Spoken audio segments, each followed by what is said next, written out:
Okay, the U.S. beat Trinidad and Tobago 6 goals to nil.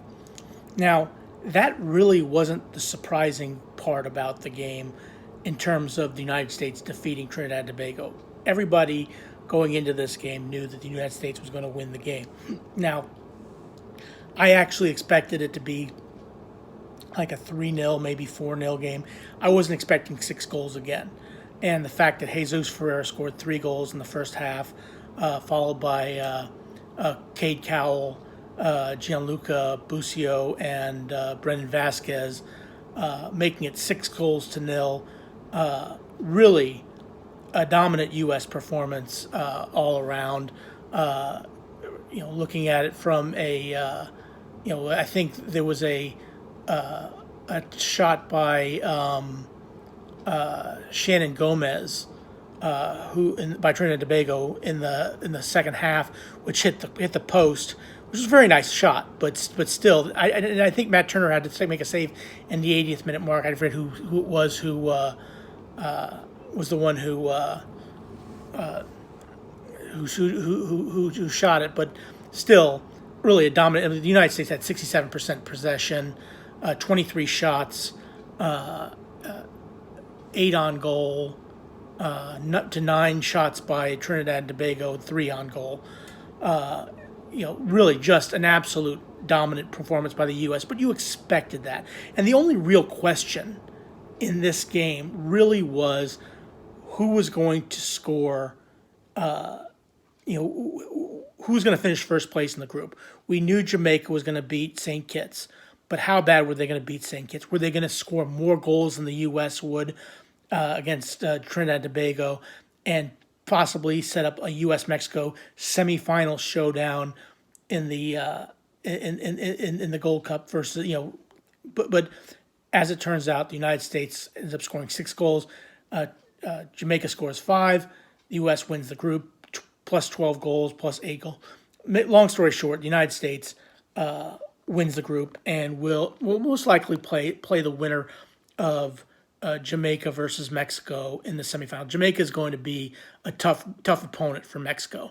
They are very physical, as the United States found out in the first game of the Gold Cup, and now again it'll be an interesting game to see how that pans out. But again, we're getting ahead of ourselves. The U.S. I think Guadalupe and Guatemala are the two teams that they may play in the next round. Possibly Canada. But Canada's having a difficult time. They are not. They are a different team without their European-based players. They are just a different team, and so the United States moves on in the Gold Cup, and we'll play. I think the second place of Group C, and so again we'll see how that all pans itself out. Again, this was a dominant performance by the U.S., but again, you expect that. Okay, you expect the U.S. to dominate this game. You expect the United States to win this game. This is the Gold Cup is a formality, and it really is just not that big of a deal to the U.S. Or else they'd send a different squad here. Now, again, a great goal by Cade Cowell. Nice goal by Gianluca Busio. Brendan Vasquez got a nice goal, but really, when you look at it, Jesus Ferreira was the star of the show, getting a first half hat trick. Obviously the penalty kick was a good call. It was a foul on Mihailovic. Ferreira took the penalty, scored a nice goal in the 14th minute, and then another one in the 38th minute, then the penalty kick in the 45th minute. Really, from a U.S. perspective, you can't really gauge any. I mean, the only thing you're really getting is out of this Gold Cup is just performances. Okay, it's like, who cares? It really doesn't matter if the U.S. wins, loses, or comes in third, whatever in this Gold Cup, because it's just not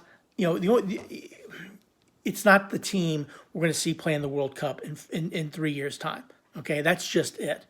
We are looking at a B squad playing in a Gold Cup, playing in a tournament that really doesn't, has been surpassed by the Nations League. The CONCACAF Nations League is obviously the most important trophy because that's the competition that brings in the top players to play for their national teams. The other thing you have is you're going to have the Nations League. Next year, you're going to have the Copa America, which is going to be a fantastic tournament, but it's also 2 years prior to the World Cup. So you really don't know if the U.S.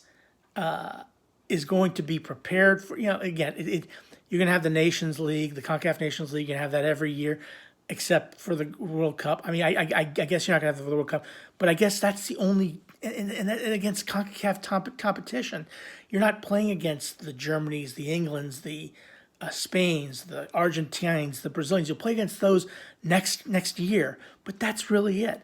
So really, from a U.S. perspective, the Gold Cup is just not that big of a deal. It's not that big of a win for the U.S. And even if you go on and you win the Gold Cup and you win the Nations League and the Gold Cup like you did a couple years ago, it's just not that big of a deal. It really isn't. Okay, the Nations League was a great victory for the U.S. You beat Mexico 3-0, you beat Canada 2-0. That was fantastic, absolutely fantastic. But and even though Mexico's playing their best squad for the most part in this Gold Cup, you're not playing your best squad for this Gold Cup. But it is what it is. Okay, it is. But the U.S.